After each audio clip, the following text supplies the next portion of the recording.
शादी सारन में तेरी शादी सारन में करा दई नल राजा ने और सायो गुणा को भिंगाड़ो दरवाजा ने तेरी शादी सारन में करा दई नल राजा ने सायो गुणा को भिंगाड़ो दरवाजा ने तेरी शादी सारन में करा दई नल राजा ने सायो गुणा को भिंगाड़ो दरवाजा पिंगलगढ़ नल राज संग गोतन्द्र सार बिछाए चौपड़ की बाजी बदी सो दीनों खेल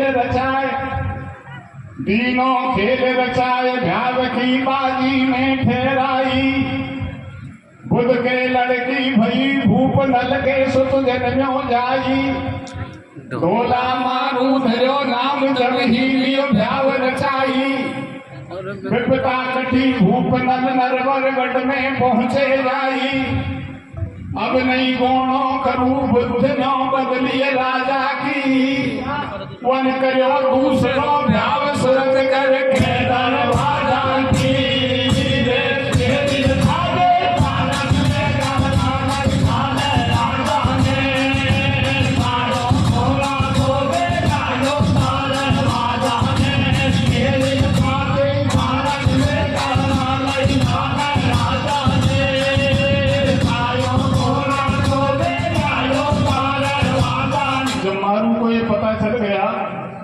कि मेरा पति नरवरगढ़ से गोणों करने के लिए नहीं आ सकता क्योंकि दरवाजे का श्राप है, ये दरवाजा उसके ऊपर गिरेगा वो मर जाएगा।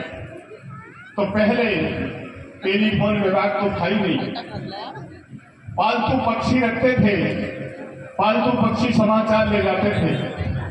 तो मारू ने एक तोता पाल रखा था, उस तोते का नाम रख दिया गंगाराम तोता।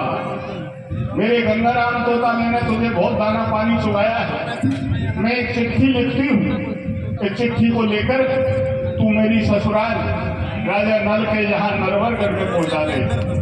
तो मारू कैसे कहती है गंगाराम तोता से, क्या कहती है भैया? अरे मैं शानी होगी पीहर में भैया सतावे तेरी जोगना बाती सासरा को ले जाके वो सो गए ना शानी हो गए बिहार में सतावे तेरी जोगना बाती सासरा को ले जाके वो सो गए ना शानी हो गए बिहार में सतावे तेरी जोगना बाती सासरा को ले जाके वो सो गए।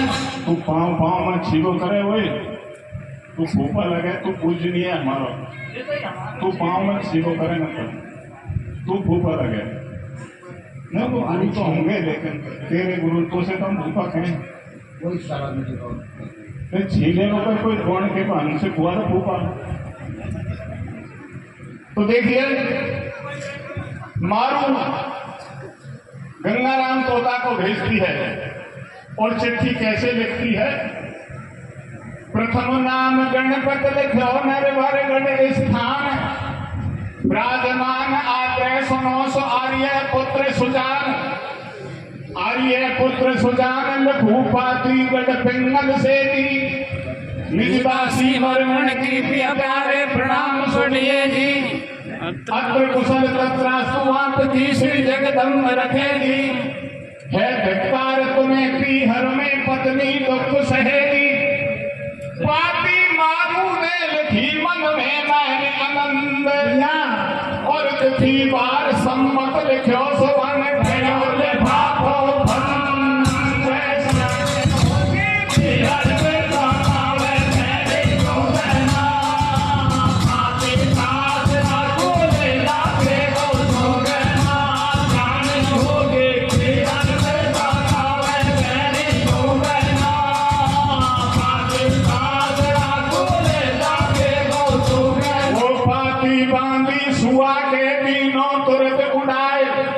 मंजिल दर मंजिल गयो वो नरवरगढ़ में आए। वो गंगाराम तोता मारू की चिट्ठी को लेकर के और नगराजा के महलों के ऊपर बैठ गया। इधर ढोल कुंवर की नल राजा ने दूसरी शादी करी थी जिसका नाम था रेवा। वो रेवा महल पे बैठी, उसने देखा किसी का पालतू तोता है, गले में चिट्ठी लटक रही है, समाचार आया है। रेवा ने सुआ के गले में से चिट्ठी को उतारा और खोल करके पढ़ा। पढ़ करके समझ गई मुझे पता ही नहीं है, जबकि मेरे पति ने मुझसे पहले कोई दूसरी औरत के साथ शादी कर रखी है और उसकी ये चिट्ठी है और वो गौणों करने के लिए बुला रही है। अपना पता लिखा है, पिंगलगढ़ बुधराजा की बेटी है जिसका नाम है मारू। अच्छा हुआ ये तोता मुझे मिल गया, मैं इस तोता को भी कैद कर लेती हूँ और चिट्ठी को फाड़ के फेंक देती हूँ। मेरे पति को पता ही नहीं चलेगा कि कहां से चिट्ठी आई, कौन बुलाया, बात यहाँ की यहाँ दब जाएगी। तो मारू ने उस चिट्ठी को फाड़ दिया और फाड़ करके तोता को पिंजरा में कैद कर लिया। जब तोता वापस नहीं आया तो मारू ने सोचा मेरा गंगाराम तोता कहीं धोखा खा गया या कोई बाज के झपट्टे में आ गया। तो एक लाखा नाम के ब्राह्मण को बुलाया मारू ने और पंडित जी को समझाया, पंडित जी मैंने मेरा गंगाराम तोता नरवरगढ़ भेजा था, वो नहीं आया। मैं एक कपड़े में, एक चीर में मेरा फोटो बनाती हूँ और बंदगी लिखकर देती हूँ, तुम खुद जाकर के राजा नल के यहाँ इसको दे देना। मारू ने एक चीर में चित्र लियो कटवाए, लेकिन ढोला को बंदगी लाखा लियो बुलाए। लाखा नरवर जाए नल से जो बचड़ाए, और मारू ने ऐसे कहीं से मेरे गौणों घर ले जाए।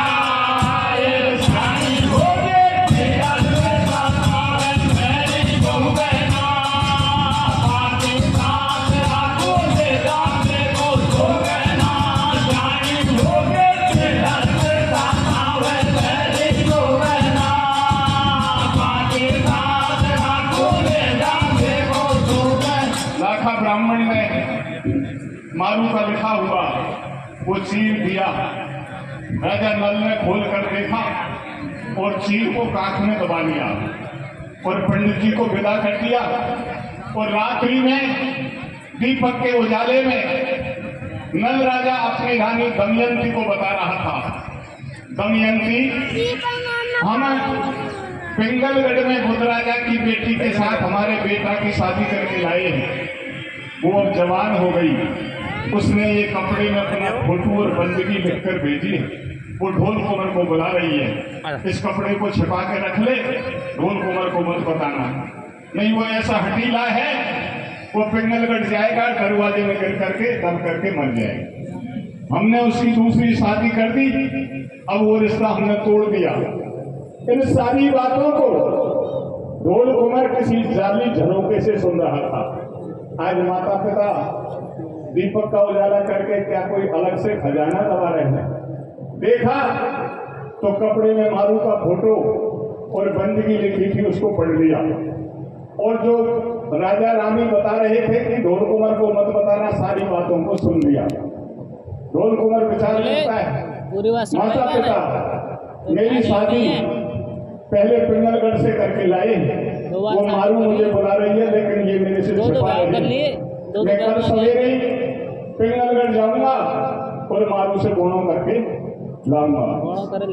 छिपके पाती पड़ लीनो चित्र निहार, गोणों करवे उभयो वो ढोल कुंवर तैयार। छतरी बानो पहन के ले पांचों हथियार, ऊंची कस ढोला भयो करहा पे असवार। छतरी बाना पहन करके पांचों हथियार कसे और ऊंची कस ढोला भयो करहा पे असवार। करहा बहुत भाई पढ़े लिखे हैं, लेकिन पढ़े लिखे भाई जिनके पास हिंदी है, मैं उनसे पूछना चाहता हूँ कि ऊंट का दूसरा नाम क्या है? फोटो आओ तेरो। बाकी हिंदी साहित्य में ऊंट का दूसरा नाम है करहा। करहा। जब ऊंट पे सवार हुआ तो रेवा महल के ऊपर से देख रही थी, मैंने मारू के तोता को पिंजरा में कैद कर रखा है और चिट्ठी को फाड़ दिया। पता नहीं मेरे पति को कहां से समाचार आ गया, वो मारू से गोणों कर में जा रहा है। रेवा उतर के ऊंट के आगे खड़ी हो गई और कहने लगी, महाराज मत जाओ, पिंगलगढ़ को दूसरी मत लाओ। ढोल कुंवर ने कहा, दूसरी तो तू है, वो तो पहली है। मैं पिंगलगढ़ जाऊंगा और मारू से गोणों करके लाऊंगा। ढोल कुंवर ने ऊंट को आगे बढ़ाया तो रेवा ऊंट की पहुंच के लटक गई और ढोल कुंवर के साथ चलने लगी। समझाया, पहुंच को छोड़ दे, मैं पिंगलगढ़ जरूर जाऊंगा, लेकिन रेवा ने पहुंच को नहीं छोड़ा, लटक के साथ चलने लगी। तो ढोल कुंवर क्या करता है? रेवा ने पाई खबर, तुरंत ढोला से जा अटकी और बड़ो गाड़ी ऊंट नार पीछे से जा लटकी। समझाई समझी नहीं तो लई हाथ तलवार और खेच म्यान से तान के सवन तैया पहुंच में मार। सारी हो गए तेरा में साकावे पहले तो बहना, पाते साथ राखो ले जाके दोस्तों बहना। सारी हो गए तेरा में साकावे पहले तो बहना, पाते साथ राखो ले जाके दोस्तों बहना। तलवार लेकर के और ऊंट की पूंछ को काट दिया। आधी पूंछ रेवा के हाथ में रह गई और आधी पूंछ को ढोल कुंवर ने मोड़ करके आसन से बांध लिया ताकि दोबारा नहीं लटक जाए। ऊंट जानवर बहुत बड़ा है, पूंछ छोटी होती है, क्योंकि ढोल कुंवर का वरदान था, आधी पूंछ कट गई आधी रह गई। अब तो ऊंट लटीने में जोड़ दिए। ऊंट जब सवारी करते थे तो ऊंट पर सवारी करने वाला ऊंट की पूंछ को खाली नहीं छोड़ता था, मोड़ करके आसन से बांध लेता था और मोड़ करके पूंछ को नहीं बांधा तो जिस कार्य के लिए जा रहा है उसके लिए असूल माना जाता। ये ढोल कुंवर का वरदान था। चला गया, आधी पूंछ रेवा के हाथ में रह गई, वो जमीन पर गिर गई, रोने लगी और रोती रोती महल में पहुंची। मारू का तोता जो पिंजरा में बंद था वो कहने लगा, रेवा रोए मत, मुंह से बात कर ले। बोले, तो से क्या बात करूं? बोले, मैंने मुझे दुख तो बहुत दिया है, लेकिन जिंदा रहने के लिए दाना पानी चुराया है, उसका बदला आज दे देता हूं। बोले, तू कैसे देगा? बोले, मैं पिंजरा में से देख रहा था, मैंने ऊंट को रोका, वो नहीं रोका, तू ऊंट की पहुंच के लटक गई, वो पहुंच को भी काट गया। तू मेरे पिंजरा की खिड़की खोल दे, मैं उसे वापस लौटा दूंगा। बोले, तू कैसे लौटाएगा? बोले, जहां वो जा रहा है वहां जाकर के ऊंट के आसन पर बैठूंगा और उससे कहूंगा, तू कहां जा रहा है? मैं मारू का तोता हूं, पिंगलगढ़ से आया हूं और मारू तो तेरी याद कर करके मर गई, अब तू कौन के साथ गोना करेगा, तू वापस चला जा। रेवा ने कही, बहुत अच्छी बात है, तेरा जीवन भर एहसान मानूंगी। बोले, एहसान तो जब मानेगी, पहले पिंजरा की खिड़की खोल दे। रेवा ने धीरे धरी, जब सुने सुआ के बोल और तोता गंगाराम की खिड़की दीनी खोल। गंगाराम तोता उड़ करके रोस में बैठ गया और कहने लगा, रेवा कान खोल के सुन ले, आज चाहे रो ले। ढोल कुंवर के ऊंट के अगले आसन पर बैठ गया। ढोल कुंवर ने कहा, रे भैया, तू पढ़ा लिखा सा तोता लगता है, किसी का पालतू है, कहां से आया? बोले, तेरे घर से आया हूं। बोले, मेरे घर मैंने तो देखा नहीं। बोले, देखेगा कहां से? तेरी रेवा घरवाली ने मुझे पिंजरा में कैद कर लिया। बोले, क्यों किया? बोले, मैं मारू का तोता, बहुत दिन पहले मारू की चिट्ठी लाया था, चिट्ठी को फाड़ दिया और मुझे पिंजरा में बंद कर दिया। भैया, आज कैसे छोड़ दिया तुझे? बोले, तुझे वापस लौटाने की जिम्मेदारी लेके आया। ढोल कुंवर ने कहा, क्या मैं वापस चलूं? बोले, मैंने तो झूठ बोली, चल तू तो आगा कोई और तेरी मदद मैं करूंगा, तेरे गोने को मैं करवाऊंगा, नहीं तो तू तो सीधा जाएगा, दरवाजे में श्राप लगा हुआ है, तू जाते ही मरेगा। तू ऐसा करे, बाग में जाके रुक जा और मैं तेरे साथ रहूंगा।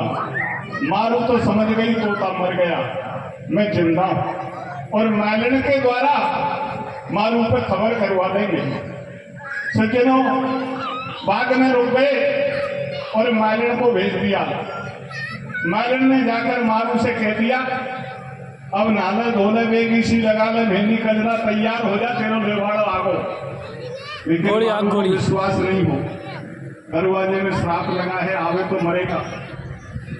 और मालन को क्या पता वो राजा का पुत्र है, मालन से क्यों मिलेगा। लेकिन मालन ने कहा तू विश्वास कर ले।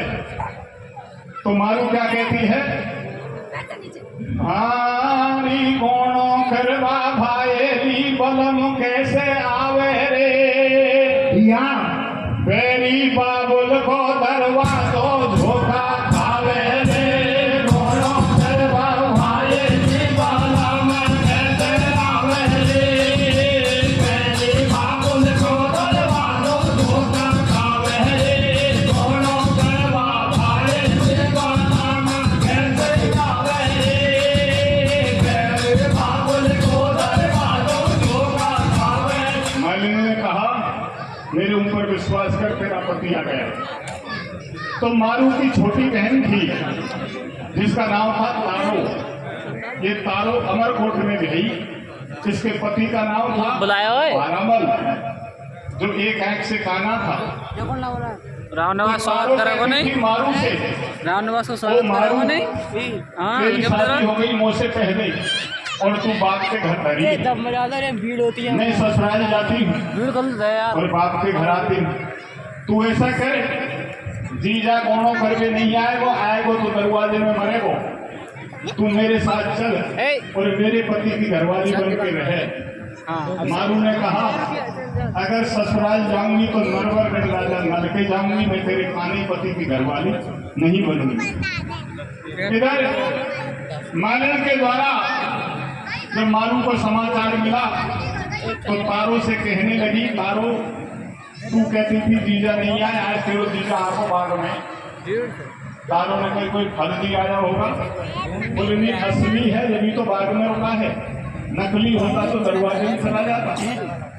बोले ऐसा करे, तू तो यहाँ रहे और मैं जाते हूँ, अगर मैं राजा का पुत्र होगा नल का तो मेरी परीक्षा में पास हो जाएगा, और अगर कोई फर्जी आया होगा तो बाप से कह करके जेल में डलवा दूंगी।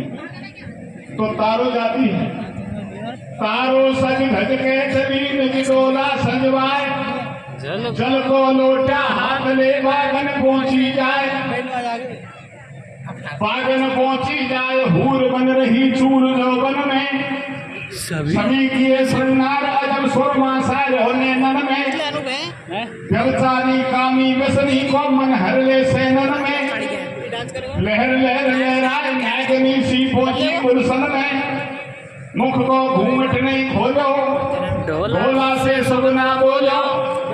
तो मारू की छोटी बहन तारो लम्बा घूंघट निकाल के जल को लोटे हाथ में लेकर के और ढोल कुमार के सामने पहुंच गई और कहने लगी, मेरे पति देव आज मेरी आशा को पूरा कर दिया। लेकिन जब तारो आई थी और तारो कुछ दूरी पे थी, जब गंगाराम तोता ने कह दिया ढोल कुमार सावधान रहना, ये तेरी परीक्षा लेने के लिए आ रही है, ये मारू नहीं है, ये मारू की छोटी बहन है तारो, परीक्षा में फेल हो गया तो जेल में जाना पड़ेगा, सावधान रहना, ये तेरी परीक्षा लेने के लिए आई है। तो ढोल कुमार से कहती है ले पति देव पानी पियो। तो ढोल कुमार क्या कहता है, सुंदर घूंघट में तेरो ऐसो रूप, और विषयुत कंचन को कलश देखत लगे अनूप। मारू तेरा रूप घूंघट में से कैसा दिख रहा है, मानो कोई सोने का कलश हो, लेकिन मुझे ऐसा लग रहा है कि सोने के कलश में भी अंदर जहर भरा है, विषयुत, इसमें जहर है। कहने का मतलब तू मारू नहीं है, तेरे अंदर कपट है। देखत लगे अनुपत्रिया तो मैं एक अवगुण भारी। अवगुण क्या बता रहा है? गंगाराम तोता ने पहले बता दिया इस तारों का जन्म हुआ था तो राजा की रानी मर गई कि बेटन के दूध से पाड़ी है और 12 मर काने को गई है। पूरी बात बता दी तो ढोल कुमार क्या कहता है?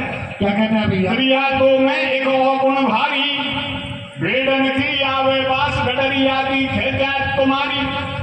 3 कदम पीछे हटकर इस बेडन की बदबू आ रही है। तारों ने कहीं पक्को जी जाए, मैंने बचपन में भेड़ को दूध पियो और आज आपको बदबू आ गई। सत्यवादी नल का बेटा है। तारों को का पता गंगाराम कबाड़ी कर रहा है। गंगाराम तोता नहीं होता तो उसको पता नहीं चलता। और क्या होता है?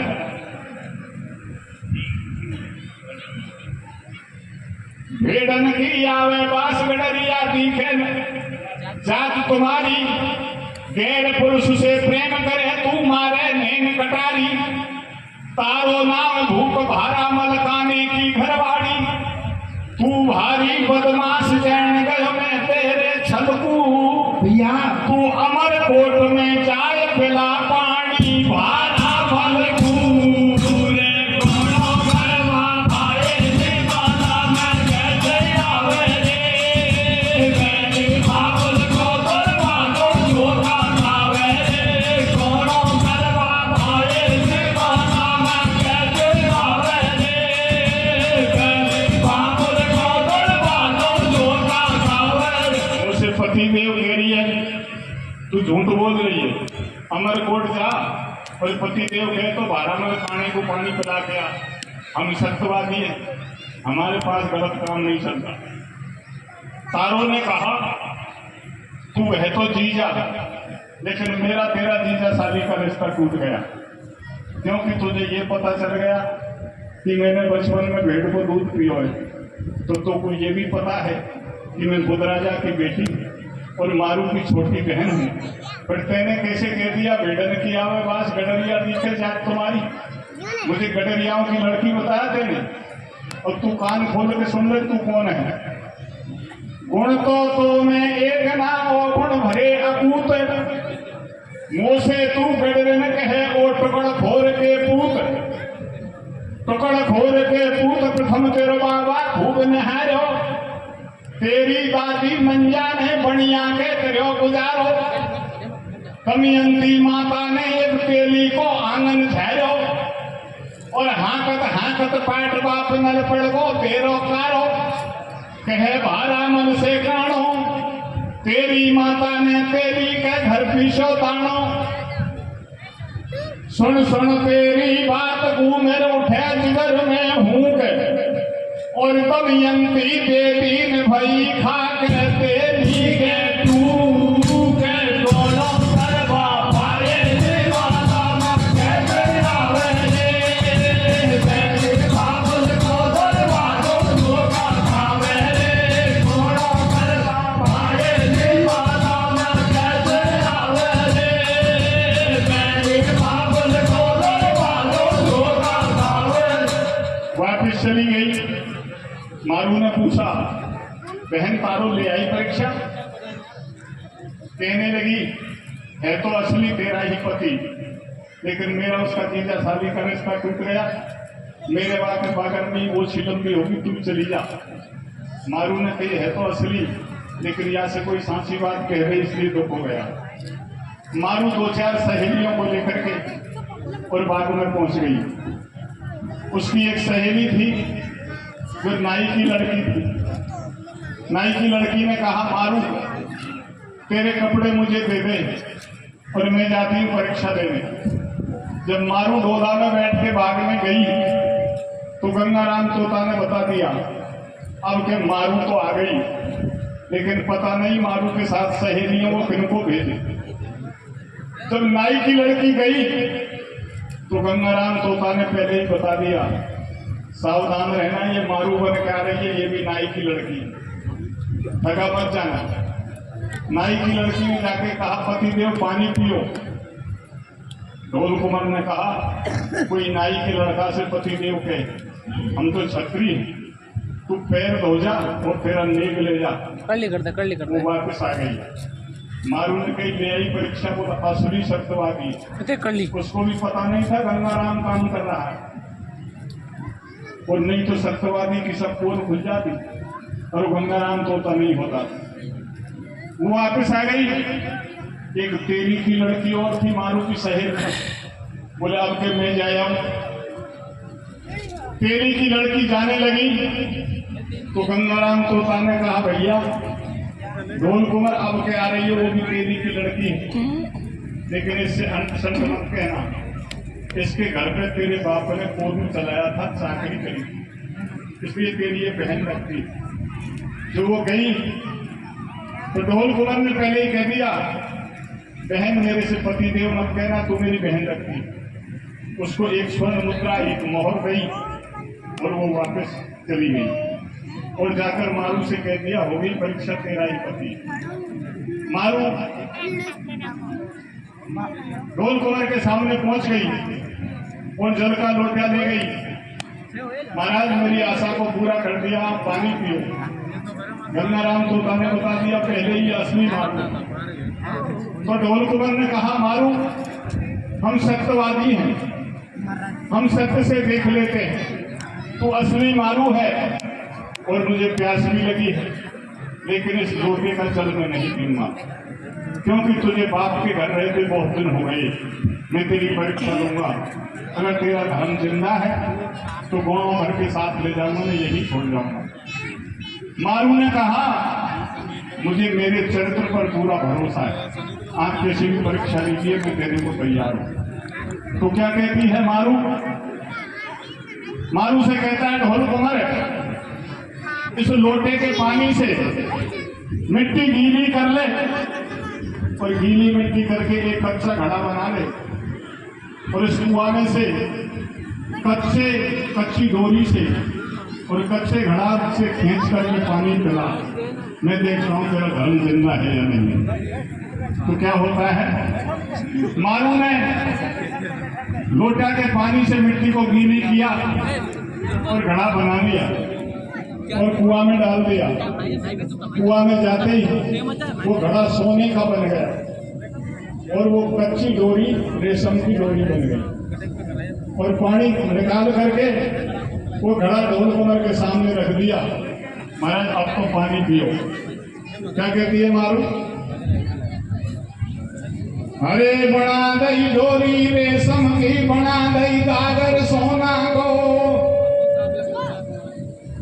अब तो सगले वाला में साजो घोड़ा तो बना दई डोरी रेशम की, बना दई गागर सोना को, अब तो सगले वाला में साजो घोड़ा तो बना दई डोरी रेशम की, बना दई गागर सोना को, अब तो सगले वाला में साजो घोड़ा। ढोल कुंवर ने कहा मारू तेरा धर्म तो जिंदा है, मेरे देखते देखते कच्चा घड़ा सोने का बन गया, डोरी रेशम की बन गई, लेकिन इस घड़ा का पानी तो मैं फिर भी नहीं पीऊंगा। चाय पीएंगे ना? क्यों महाराज आपके सामने किया है, फिर कैसे क्यों नहीं पीते? बोले कसर रह गई। बोले कसर क्या रह गई? बोला आप ध्यान से देखो मारू, घड़ा तो सोने का बन गया, लेकिन इसमें एक छेद रह गया जिसमें से पानी टपक रहा है। जैसे घड़े में छेद है, ऐसे ही तेरे धर्म में कहीं न कहीं दाग है। मारू ने देखा घड़ा में छेद पानी टपक रहा था। मारू यहाँ शंकर भगवान को स्मरण करती, क्योंकि महादेव जी एक ऐसे देवता हैं, ऑर्डर रानी जिनको कहते हैं, ये जल्दी प्रसन्न होते हैं और प्रार्थना मन ही मन करने लगी, महाराज मुझे बताओ इस घड़े में छेद क्यों रहा? तो मारू को याद आता है, शंकर भगवान याद दिलाते हैं और मारू कहती है महाराज ये घड़े में छेद क्यों रहा? मेरे बाप के यहाँ बकरी थी, बकरी ने एक बच्चे को जन्म दिया। वो बकरा मेरा बचपन था, वो कूदता खानता घूम रहा था, बच्चा सबका अच्छा लगता है, ऐसा काम करी भैया। और गोद में लेते ही उसने मेरे ऊपर लघु शंका कर दिया। पेशाब बच्चे बच्चे वेणा मत ग्राहक अंत है खता ये हो गई ना छोरा ये कर दे कब रही गागर में सोरी सत मानो नल के छैया और या में नहीं है घूट पियो जल घूट घूट जल भैया रे बाला गई बोले नेता के माना में सागर सोना को सागर बाला में सारो सोना को बाला गई बोले नेता के माना में सागर सोना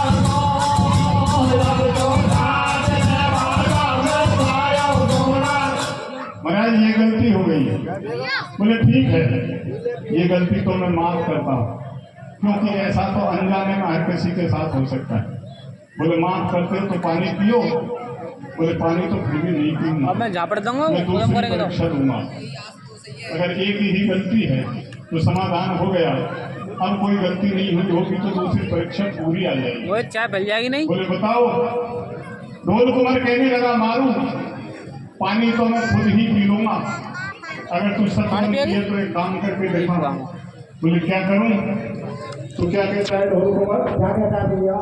पनहारी कुआ उमगा दे भैया दिखा दे सब थारो रे पानी पिए वो खिलाड़ी मन मानो रे पनहारी कुआ उमगा दे दिखा दे सब थारो रे पानी पिए वो खिलाड़ी मन मानो रे पनहारी कुआ उमगा दे पानी पिए वो खिलाड़ी मन मानो क्या लो इंजन ठोक गया मारू ने अपनी चूंदड़ी को कुआ के ऊपर बिछाया और बीच में आसन मार के मारू बैठ गई। मारू के बैठने से चूंदड़ी का पल्ला भी नहीं हिला। ढोल कुमार समझ गया कुआ में पानी बाहर आएगा। मारू ने भाग में कुआ लियो उमगाए और ढोला झट पीने लगे सवन पीती ओख लगाए वन हारे को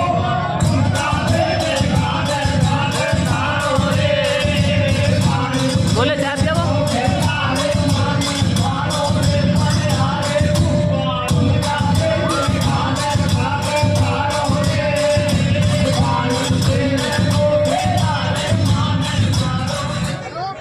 कुएं का पानी ऊपर आ गया, बाग में जाने लगा। ढोल कुमार ने दोनों हाथों से अंजलि बनाई और पानी पीने लगा। इधर मारू कुआ से खड़ी होकर के ढोल कुमार का हाथ पकड़ लेती है। महाराज क्या कर रहे हो? बोले पानी पी रहा हूं। बोले ये पानी मैं नहीं पीने दूंगी। बोले क्यों? बोले मेरी परीक्षा ली और परीक्षा में मैं फेल हो जाती तो तुम मुझे यही छोड़ जाते। मैं परीक्षा में पास हो गई, अब मैं तुम्हारी परीक्षा लूंगी।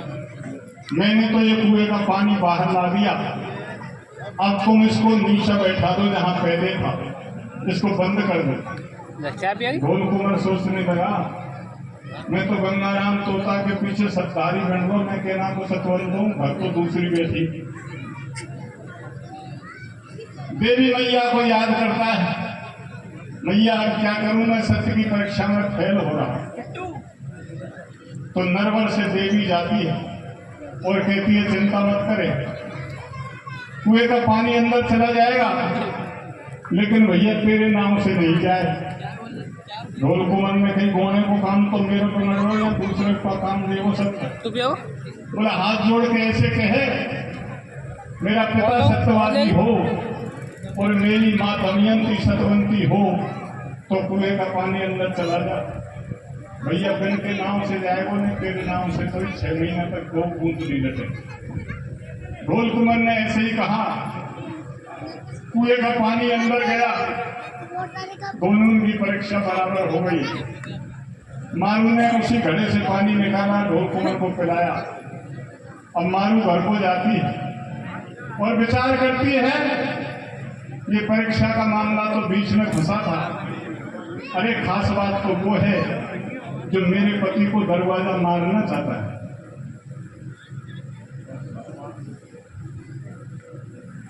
तो दरवाजे में अंदर जाके और मारू वापस मुंह करके दरवाजे को देखती।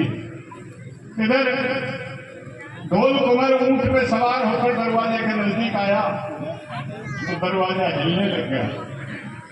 मारू कहती है महाराज ऊंट को वहीं खड़ा कर दो।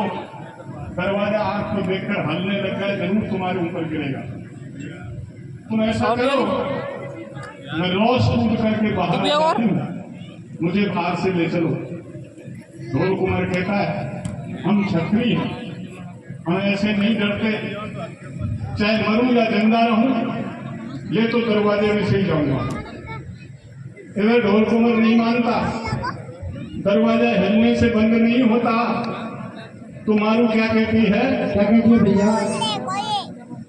अरे मेरे मारे काहे तू मरे मेरे ढोला भैया दरवाजो खावे लगे ढोला। मेरे मारे काहे तू मरे मेरे ढोला दरवाजो खावे लगे ढोला। मेरे मारे काहे तू मरे मेरे ढोला दरवाजो खावे लगे ढोला। फिर पुराने ना पड़े हैं या वरदान और जिंदो छोड़े दो नहीं इस घर बाजो के ईमान। मेरे मारे खाए तो मारे मेरे ढोला दरवाजो खावे लगे ढोला।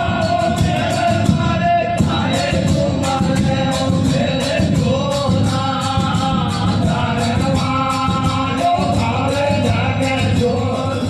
फिर एक बार देवी मैया को याद करता है और कहता है मैया दरवाजे पे से बचा दे।